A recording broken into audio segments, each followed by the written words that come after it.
Hello, my dear friends, welcome to my channel. Let's tackle it. So, let's get started with our very first chapter of First Flight book, A Letter to God. Hello my dear friends, let's get started with our very first para. इस para में हमें बताया गया है कि एक hilly area था। वहाँ पर एक वैली थी। वैली जो पैर में पहनने वाली वो नहीं, घाटी थी। वैली मतलब घाटी। वहाँ पे एक घर था जो कि इतनी हाइट पर था कि हम वहाँ से रिवर्स देख सकते थे, राइप कॉर्न के फील्ड देख सकते थे। और वो कॉर्न के फील्ड में जो फ्लावर्स हैं वो देख सकते थे।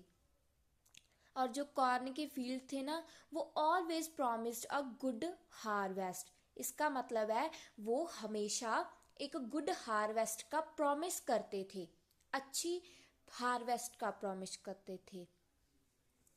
उसके बाद हमें बताया गया है कि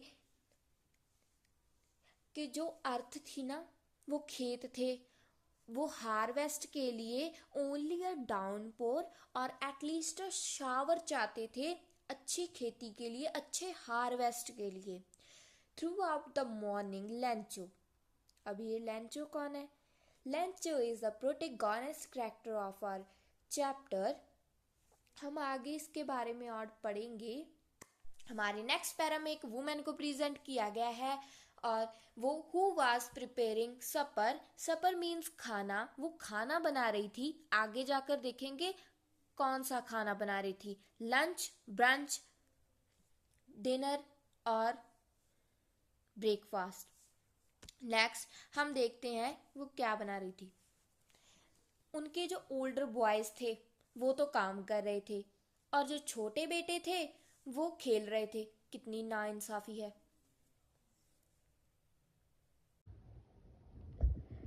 अब देखिए हमारी स्टोरी में आगे क्या होता है। उसके बाद नॉर्थ ईस्ट की साइड में जो बड़े बड़े माउंटेन थे ना, वहाँ से क्लाउड यानी बादल आने लगे और लेंचो की प्रेडिक्शन भी स्टार्ट हो गई। उसके बाद लेंचो सोच रहा था कि अभी तो भैया रेन स्टार्ट होगी, रेन। फिर जो वहाँ पर एयर चल रही थी वो फ्रेश भी थी और स्वीट भी थी। Next line is the man went out for no other reason than to have the pleasure of feeling the rain on his body. जो मैन था, ऑब्वियसली हमारा लेंचो भैया था, वो घर से बाहर निकला विदाउट एनी रीजन। बस उसने रेन को ऐसे अपनी बॉडी पर फील किया। उसके बाद जब वो रिटर्न हुआ, मतलब वो जब वापस गया, तो फिर उसके बाद उसने कहा कि जो बड़ी वाली रेन ड्रॉप्स हैं वो तो 10 सेंट पीसीज हैं और जो छोटी वाली है वो 5 सेंट पीसीज हैं उसके लिए। क्यों? क्योंकि अगर वो रेन थी जो वो उसके फील्ड में पड़ेगी और जो क्रॉप्स हैं वो उसको गुड हार्वेस्ट प्रोवाइड करेंगे, तभी तो उसको प्रॉफिट होगा ना, प्रॉफिट उसको। इसलिए वो उनको, जो रेन ड्रॉप्स थी, उनको वो पैसों से कंपेयर कर रहा था, सेंट पीसेस के से साथ कंपेयर कर रहा था। With a satisfying expression, he regarded the field of ripe corn with its flowers draped in a curtain of rain. भैया वो तो हमें पता था कि जो रेन हो रही है वो तो बिल्कुल सेटिस्फाइड है, क्योंकि लेंचो चाहता ही यही था कि अच्छी सी रेन हो और अच्छा ही हार्वेस्ट हो और अच्छा ही प्रॉफिट हो। तो आगे फिर ट्विस्ट आ गया। ट्विस्ट वाली चीजें तो हमें बहुत पसंद है, ट्विस्ट के बिना तो हम कुछ देखते ही नहीं है। तो इसमें भी ट्विस्ट आ गया। तो ट्विस्ट क्या है? Suddenly a strong wind began to blow. अब क्या हुआ? अब एक स्ट्रॉन्ग विंड ब्लो करने लगी। Along with the rain very large hailstones began to fall. और बहुत बड़े बड़े हेल स्टोन भी फॉल करने लगे। अब हेलस्टोन क्या भला है? हेलस्टोन होते हैं मूसलाधार बारिश, इसको पंजाबी में गड़े भी कहते हैं, जो कि पर्ल्स की तरह दिखते हैं। पर्ल्स मतलब मोती की तरह दिखते हैं, और वो भी बहने लगे, फॉल होने लगे ग्राउंड पर, उसकी क्रॉप्स पर। These are truly resembled new silver coins.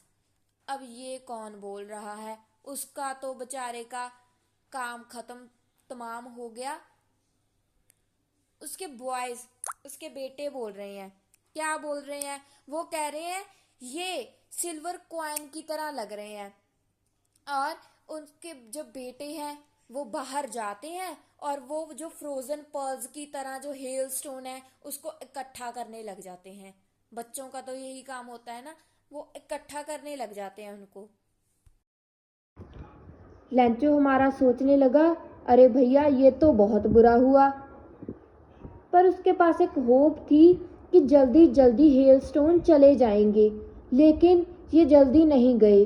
Hailstone पूरे 1 घंटे तक पड़ते रहे उसके घर पे। उसका गार्डन, हिल साइड, कॉर्नफील्ड और सारी वैली वाइट हो गई थी। ऐसे लग रहा था जैसे सारी साल्ट नमक के साथ कवर हो गई हो। Not a leaf remained on trees. एक भी पत्ता नहीं छोड़ा था उन हेलस्टोन्स ने। The corn was totally destroyed.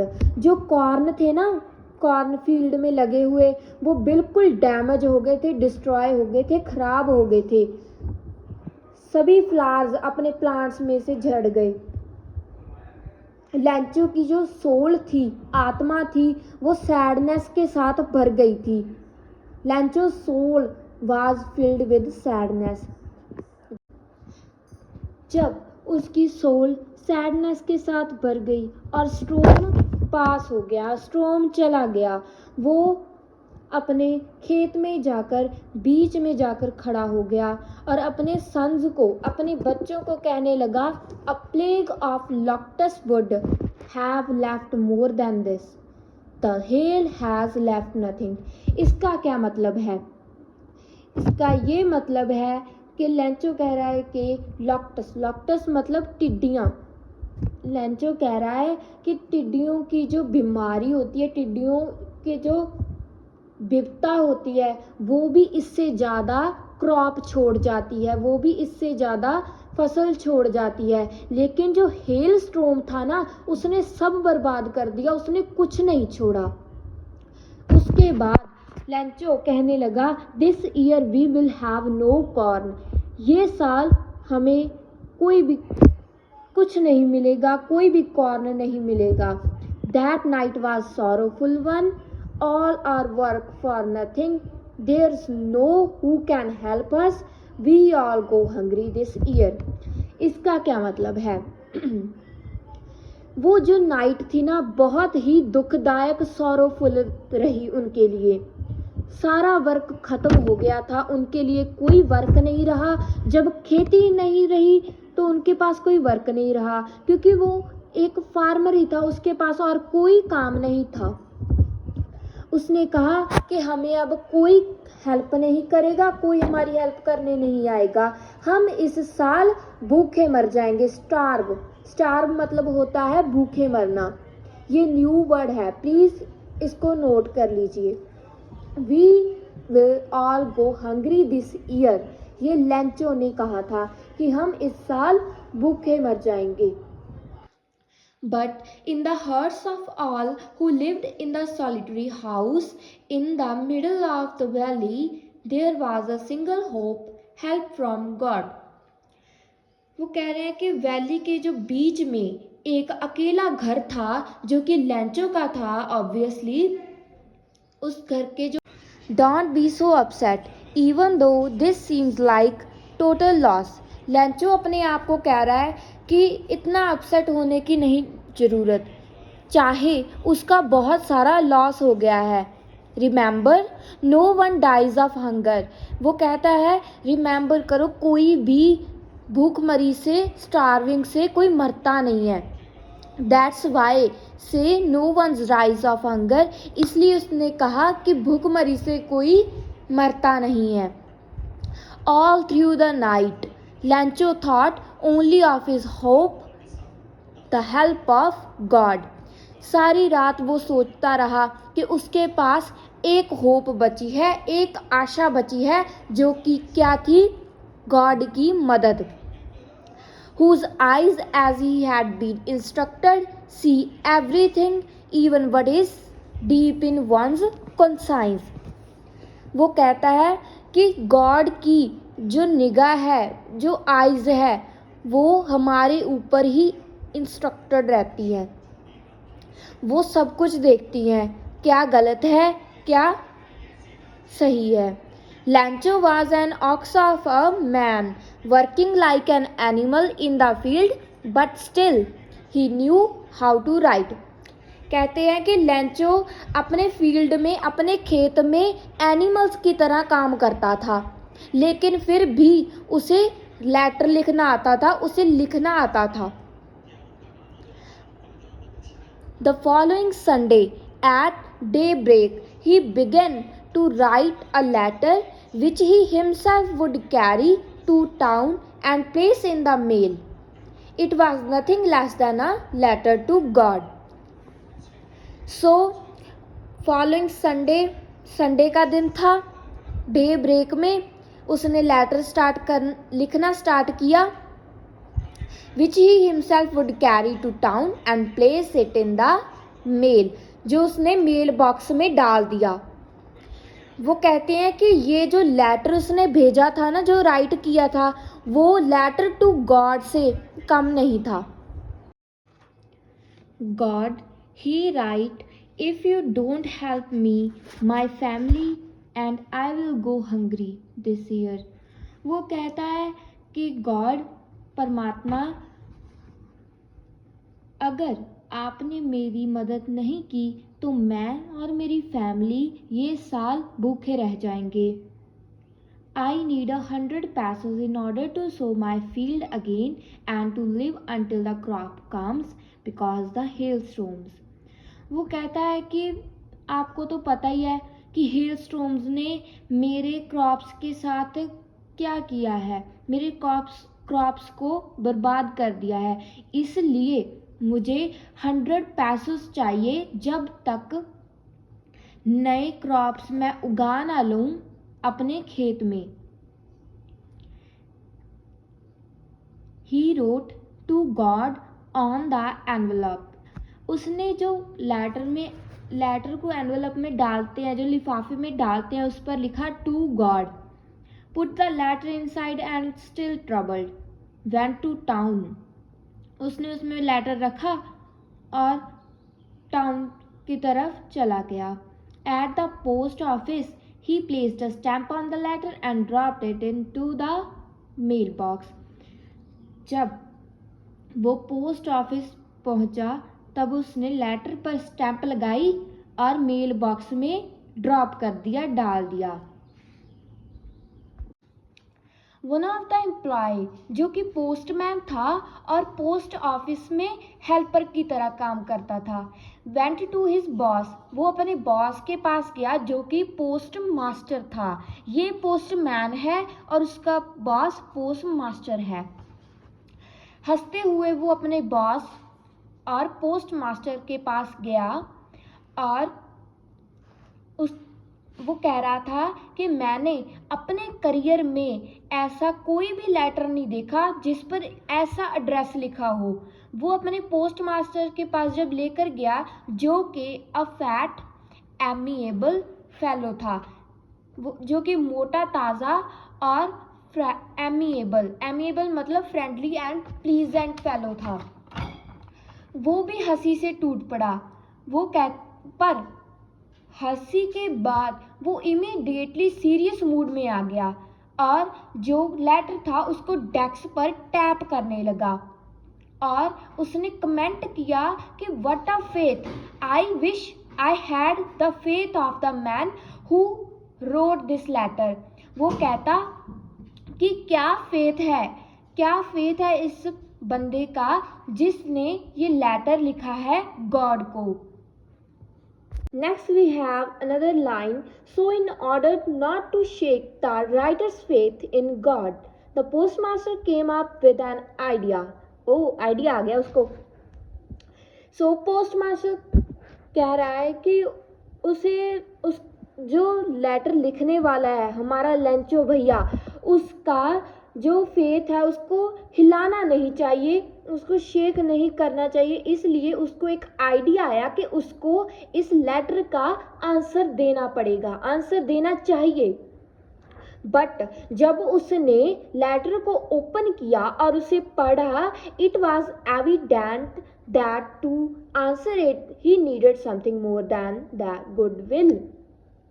जब उसने लेटर पढ़ा तो उसे पता चला कि जो लिखने वाला है हमारा लेंचो, उसे गुडविल से कुछ ज़्यादा चाहिए। वो क्या चाहिए था? उसे 100 पैसोस चाहिए थे ताकि वो क्रॉप्स उगा सके और अपने घर का गुजारा कर सके, ताकि वो स्टार्विंग से ना मरे, भूखमरी से ना मरे। उसके बाद वो अपने रेजोल्यूशन से पूरा स्टक रहा। कौन? पोस्टमास्टर। पोस्टमास्टर ने पहले ही कहा था ओपन करने से पहले कि मैं इसका आंसर दूंगा, इसलिए ये उसका रेजोल्यूशन था और वो अपने रेजोल्यूशन से स्टक रहा। एंड उसने ट्राई किया मनी कलेक्ट करने का। ठीक है, he asked for money from his employees. He himself gave a part of salary and several friends of his were obliged to give something for an act of charity. Okay, उसने अपनी salary का थोड़ा सा part दे दिया, अपने friends को कहा कि आप भी कुछ पैसे इकट्ठे करो for an act of charity. ठीक है, it was impossible for him to gather the 100 पैसों। उसके लिए, बेचारे के लिए बहुत मुश्किल था कि वो 100 पैसों पूरे इकट्ठा कर सके।